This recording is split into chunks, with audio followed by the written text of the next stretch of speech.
Welcome to the Research Works podcast, brought to you in association with the Healthy Strides Foundation. Your hosts are Dr. Dana Poole and Dr. Ashley Thornton, and we're here at the AusACPDM Conference in Cairns, Australia, to interview world-leading researchers, clinicians, and people with lived experience to support your practice in being more evidence-based. Welcome back to the Research Works podcast. We are joined at the desk here at AusACPDM by Professor Alicia Spittle. Welcome, Alicia. Welcome. Thank you very much. Thanks for having me. You are joining us in your capacity, well, you're wearing a few hats. You are one of the co-chairs of the conference, co-convener? Yep. Well, both. I'm co-president of the Australasian Academy and then co-chair of the conference. Yes. And also the Dinah Reddyhoff orator, so that's quite a prestigious invited keynote at the conference, so congratulations. Thank you so much. Thank you. It's amazing. And look, we spoke with you not too long ago where we spoke quite extensively about your Cochrane review, absolutely incredible piece of work, but we thought today, talking about your keynote, and I suppose the story I think I've shared a little bit is how inspirational you've been to people like me. I remember seeing you in 2008 at the Oz Academy in Brisbane. I was a young physio, just not sure what my career would look like, or didn't even know what was possible. And then seeing you stand up there to talk through the work that you had done, I was like, oh my gosh, you can do this? What an amazing profession. And so we thought we'd talk about the journey that you've been on, because it's definitely inspired me, and that's, I'm here. So thank you, Alicia. Oh, thank you. And I talked about, as you said, I had the privilege of giving the Dinah Reddyhoff oration, and I actually, I asked Dinah just to talk a little bit about her contribution to the Oz Academy, because a lot of people might not know. So Dinah Reddyhoff is a paediatrician from the Royal Children's Hospital, and she was actually the founder of the Australasian Academy.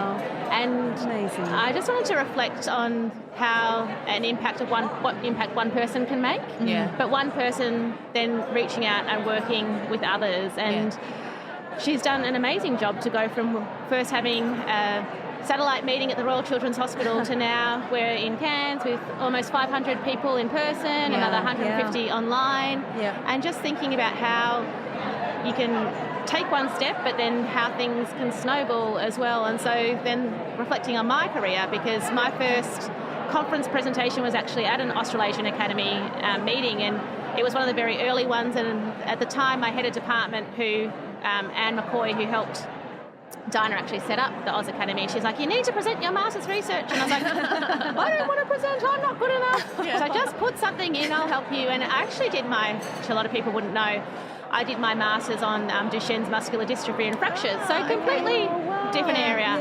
And I presented at that conference, and I just really enjoyed understanding an area in more depth. Yes. And I was just so inspired by all these other people who knew so much, and it made me go, I want to know, I want to be good at a particular thing. And just, I guess, being knowledgeable in a niche sort of area, because you can't, some people do know everything, and people who like yourselves who do work in more general areas, you do have to know lots of stuff. But for me, I thought I want to work in a really specific area, and I had an interest in working with infants who are born preterm, so I actually changed direction, as I said, very much. And when I first started wanting to work, and I did talk a little bit about this, I think, with the Cochrane review, but when I wanted to work in early intervention in a neonatal unit, I had to show there was evidence. Yes. And so then that sort of took me on that PhD journey. And what a journey it's been already. I mean, just to make a bit of a comment, I've been to quite a few presentations along the way, and I see your name on a lot of the presentations, and in that real sort of senior authorship level. So it means that you are mentoring and supervising and supporting this whole generation of researchers and clinicians now. Talk to us a little bit about that and what that's been like for you. Yeah, that's been the proudest moment at this conference, is seeing our team present, and they're so good, and I'm so proud of the research that they've done, but that things are growing, and it's not about me at all, as you say, it's helping support that research, but there's so much flourishing. Yeah. But last night I was really fortunate to go to one of the early career researcher sessions, and both myself and Roz spoke at that, and it was hosted by Rachel Tooby, Linda McNamara and Sarah Reedman. And I reflected on later, and I should have mentioned at the time, because when we think so often as supervisor, so Ros Boyd was my PhD supervisor, and I was actually her first student. Yeah. So sometimes we talk about it like being like a child, like she was my PhD mum. Yeah. And then I was Rachel Tooby's supervisor, and so Ros Boyd, I was saying this to Rachel, like, you're actually Ros Boyd's grandchild because of this link. But it really made me reflect on that importance of mentoring and helping that next generation come through. And I was really lucky, and that's why I'm really grateful to the Aus Academy of having a lot of doors being opened for me. Yeah. And I think when we have those doors open, it's making the most of those opportunities. So, like, Ros was really good with me, helping me. Sometimes it seemed like she was pushing me, but it was a good thing. She helped me with writing grants.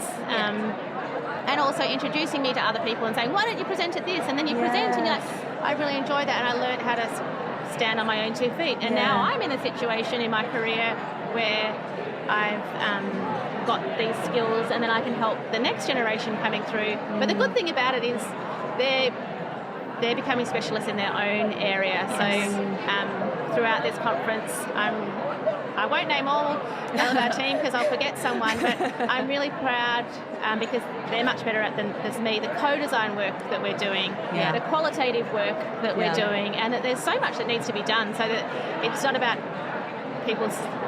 me, it's about different people developing their own niche areas and then contributing to the research.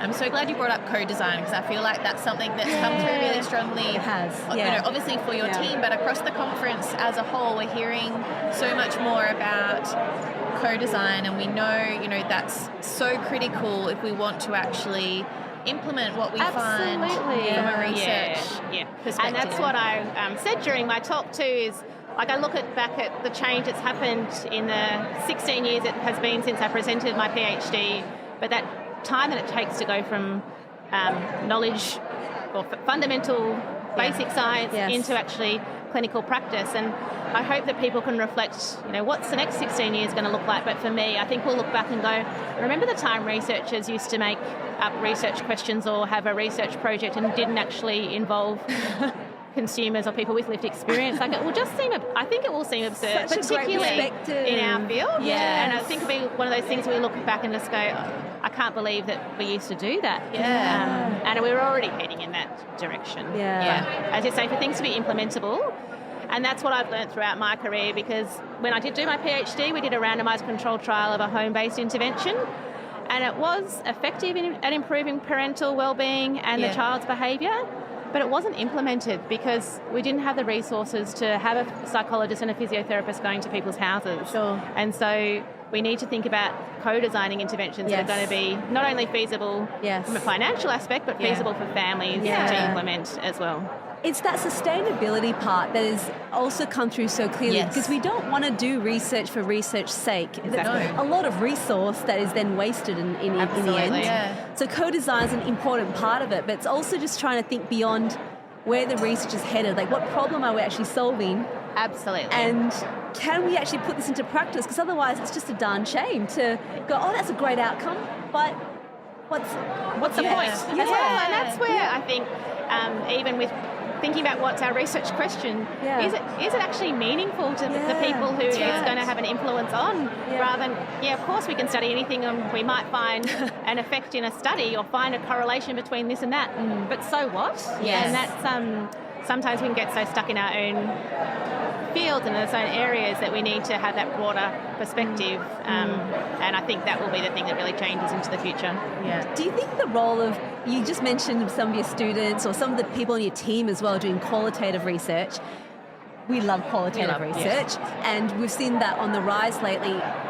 Do you think there's a role there in the qualitative research and the implementation, that sort of knowledge translation component? Yeah, and I think I've seen a big change I work a lot in neonatology, which is very medical heavy, and they're very big on the RCTs with the outcome of this or that, but they are actually now, and particularly in those higher impact journals, getting more and more interested in the qualitative side of things. So it's really on the rise to really understand not just the group differences, Yes. but why we're making these differences. Yeah. So absolutely. And I think, we talked about co-design, we talked about the role of qualitative work in understanding experiences and perspectives. I think the other thing that I'm finding more of a shift towards is, we find this information out from an RCT.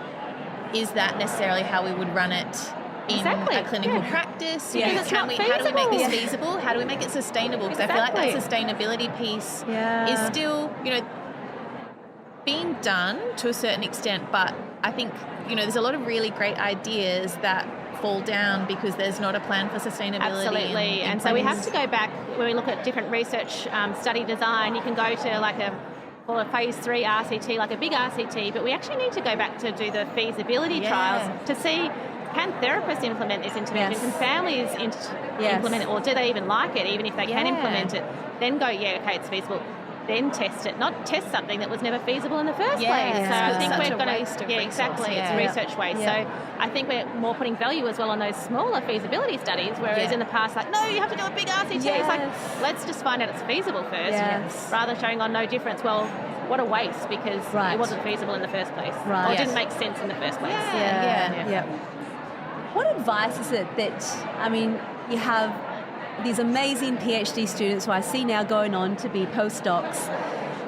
What advice do you feel like you give the most to all of them? Like, I think it's about supporting each other, and I did talk about this in the oration. It's about collaboration, so it's not that we're competing against each other to find the answer. It's about actually, if we work together, we're going to be stronger. So it's not, we always very much work together. We share our knowledge, we share our experiences. We share slides between different, when we're doing presentations, because it's not about, that's my work, it's about our work and getting the message across. So we're much stronger together, as opposed to trying to really focus on yourself as an individual. I feel like that's a really important component of knowledge translation as well. If there's things that, as a team you learn through your work, it's almost, incumbent on you to then share that knowledge and that information with other teams, so that they're not starting back at the beginning and trying to reinvent the wheel and going through all that effort when we kind of already have an answer that maybe just needs to be adapted to a local context or something like that. And that's the beauty of conferences like this, isn't it, too? Because you can see people who are doing similar work, and I hope that they're going, that person's, but rather than going, I own that area, they're like, let's join forces. And there's such a vibe, and that's why there's such a buzz at this conference, because people are like, that was really interesting, and rather going, yes, no, I'm keeping that to myself. It's this is my experience. And particularly, highlight for me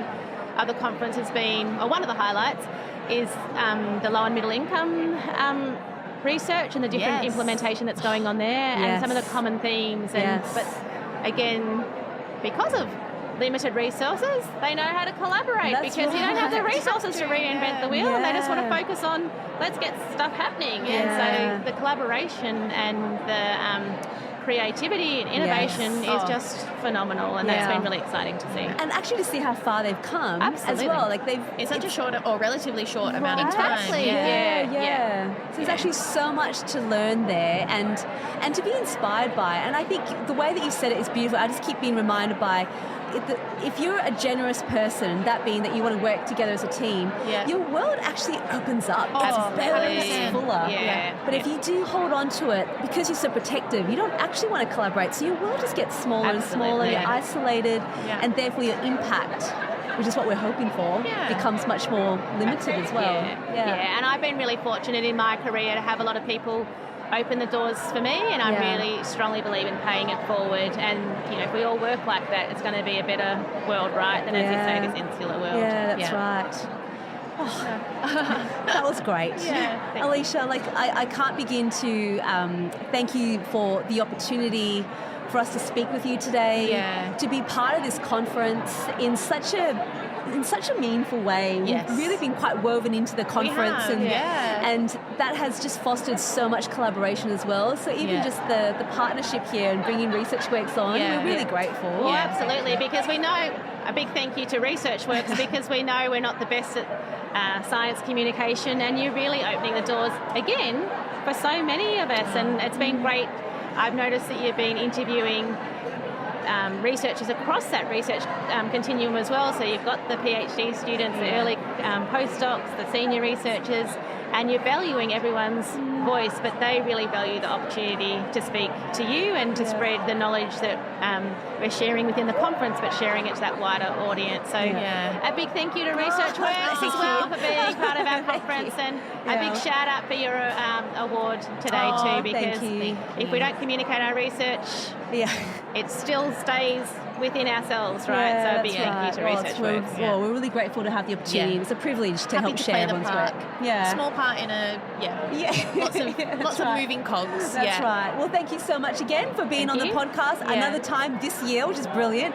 Which means we'll come in after you again, because we know that you've got more work coming, and your whole team as well. So we'll definitely do so. And to all of our listeners, my goodness, I've been listening to this episode many times to be thinking about what we can do as clinicians and researchers to support each other and close that gap between knowledge and practice. For sure. But for now, a huge congratulations, Alicia, on an amazing conference and a wonderful Dinah Reddyhoff oration. Congrats again. It's been so much fun being in Cairns and being around all these inspiring people. So thank you. Thank you so much. Thank you. Thanks to everyone. Talk to you again really soon. Bye.